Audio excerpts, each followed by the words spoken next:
Hi, Bob the Fencer here. Today I'm just doing a simple plain wire fence for a horse. It's got 4 strands at the top of the post, marked down from the top of the post because I've made all the posts the same height. And I'm using 50mm barbed staples. That's a little barb on the bottom edge to stop it from pulling out of the post. Wire is going to be on the same side as the horses on the side of the post, not drilled through the post, so it makes it easier to pull it through and a lot quicker.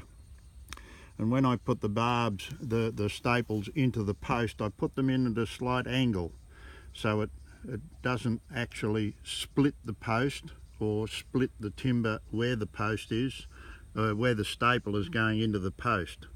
So they go in at a slight angle and knock them in until there's enough room to leave for the wire to go through.